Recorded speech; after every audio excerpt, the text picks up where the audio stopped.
Welcome to my course on Effective Learning on HTML. In this lesson, we will learn about how to use links in HTML, how to use images in HTML to make our content beautiful, how to draw tables in HTML using table tag. In the previous lesson, we have learned about what is HTML, what are the tags in HTML, what are the elements in HTML do we use, etc. In this lesson, we will continue from HTML links. Links क्या करते हैं? किसी एक page से दूसरे page पर जाने के लिए हेल्प करते हैं। दो तरह के लिंक्स अवेलेबल होते हैं HTML में। एक होता है एक्सटर्नल लिंक्स, दूसरा होता है इंटरनल लिंक्स। अगर किसी URL से किसी दूसरी URL पर जाना हो तो एक्सटर्नल लिंक के ज़रिए हम ये चीज़ पॉसिबल कर सकते हैं। अगर URL जैसे कि facebook.com है, अगर हमें वहाँ पर कोई कंटेंट पर लिखे google.com पर जाना है तो हम एक्सटर्नल लिंक का यूज़ करते हैं। अब बात रही इंटरनल लिंक्स की। इंटरनल लिंक्स किसी सेम पेज पर बुकमार्क के ज़रिए दूसरे कंटेंट को दिखाना हो उसी पेज पर, तो वह इंटरनल लिंक्स के थ्रू पॉसिबल होता है। यह होता है एनाटॉमी, मतलब कि लिंक्स कैसे लिखा जाता है। एक एंकर टैग होता है जिसका स्टार्टिंग टैग ए है एंड उसका एंडिंग टैग /a है। उसका एक एट्रीब्यूट होता है href जिसके बीच में लिंक लिखा जाता है जो हमें ओपन करना है।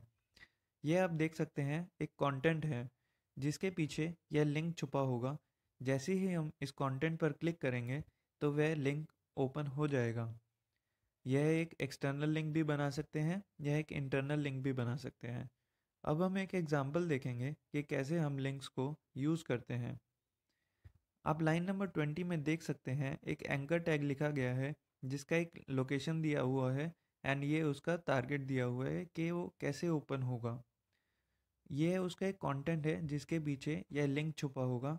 जैसे ही हम इस कंटेंट पर क्लिक करेंगे तो यह लिंक ओपन हो जाएगा।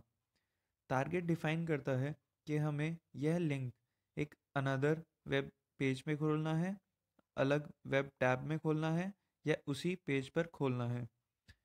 यह कुछ स्टाइल प्रॉपर्टी लगाई गई है एंकर टैग पर जिसके ज़रिए हम उसका कलर बदल सकते हैं।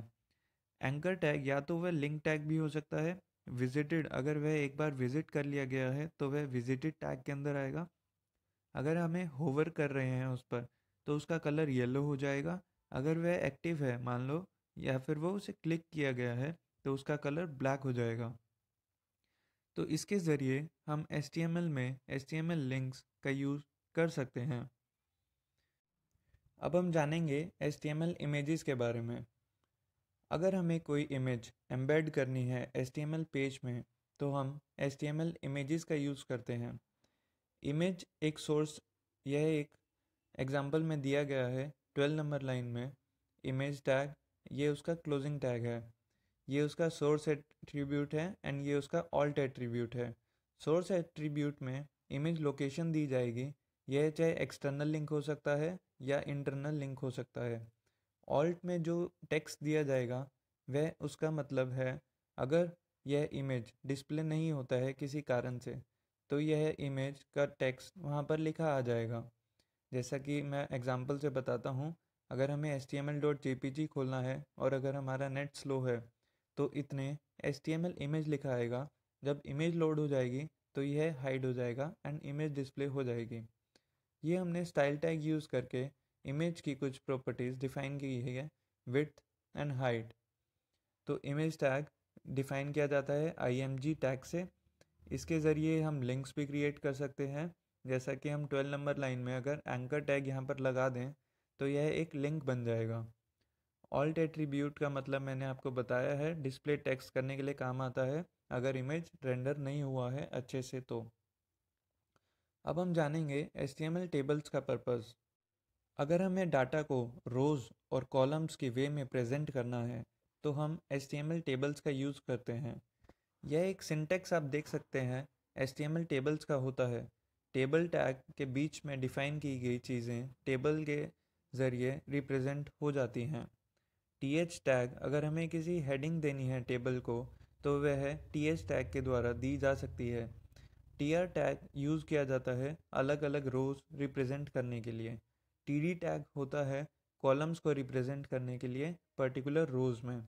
कैप्शन टैग टेबल को कैप्शन देने के लिए काम आता है। हम एग्जाम्पल में देखेंगे कि कैसे कैप्शन टैग यूज़ किया जाता है।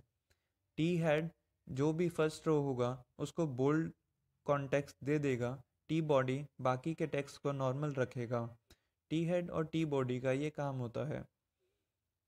अब हम देखते हैं कुछ प्रॉपर्टीज़ टेबल टैग की। बॉर्डर, अगर हमें बॉर्डर देना है टेबल का तो हम बॉर्डर डिफाइन करते हैं 1 पिक्सल 2 पिक्सल रेड डॉटेड या कैसा रिप्रेजेंट करना है। बॉर्डर कोलैप्स, अगर हमें टेबल का बॉर्डर और सेल के बॉर्डर में कोई भी डिफरेंस नहीं देना है तो हम बॉर्डर कोलैप्स का यूज़ करते हैं। अगर हमें टेबल के टेक्स्ट अलाइनमेंट करनी है लेफ़्ट राइट बॉटम तो हम टेक्स्ट अलाइन का यूज़ करते हैं।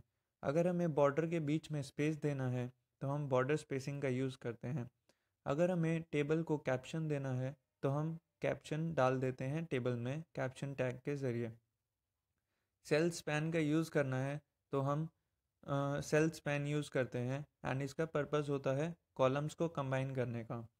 रो स्पैन होता है रोज़ कंबाइन करने का। ये कुछ प्रॉपर्टीज़ हैं HTML टेबल टैग की। अब हम देखते हैं एग्जाम्पल के ज़रिए कि कैसे HTML में टेबल्स यूज़ की जाती हैं। आप स्क्रीन पर देख सकते हैं लेफ़्ट साइड में आउटपुट दिया गया है HTML पेज में एंड राइट साइड में कोडिंग दी गई है कि कैसे हम टेबल रिप्रेजेंट कर सकते हैं।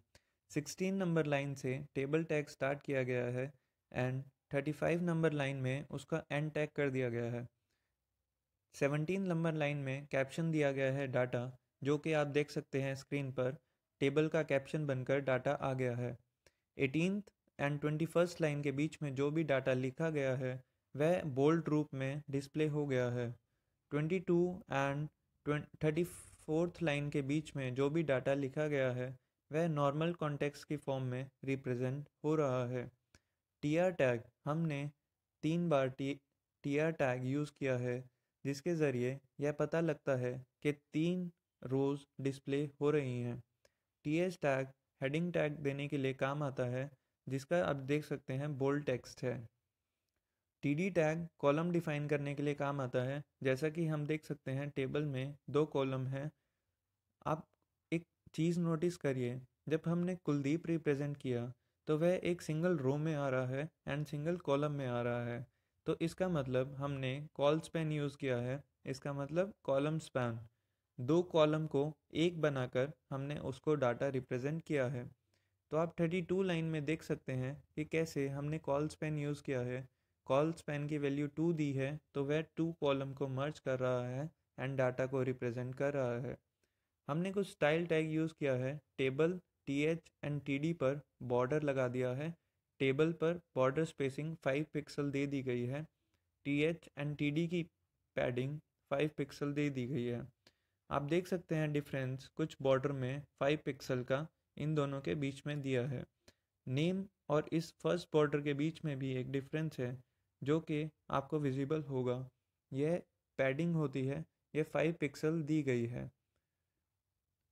तो इस लेक्चर में हमने जाना कि HTML में लिंक्स कैसे रिप्रेजेंट करते हैं, इमेजेस कैसे रिप्रेजेंट की जाती है, टेबल्स कैसे ड्रॉ की जाती है। आने वाले लेक्चर में हम जानेंगे कि HTML फॉर्म्स को कैसे यूज़ किया जाता है यूज़र इनपुट करवाने के लिए एंड हेडिंग टैग का पर्पस क्या होता है। आई होप आपको ये लेक्चर पसंद आया होगा। अगर आपको कोई भी डाउट हो तो आप कमेंट सेक्शन में डालकर पूछ सकते हैं। Thank you.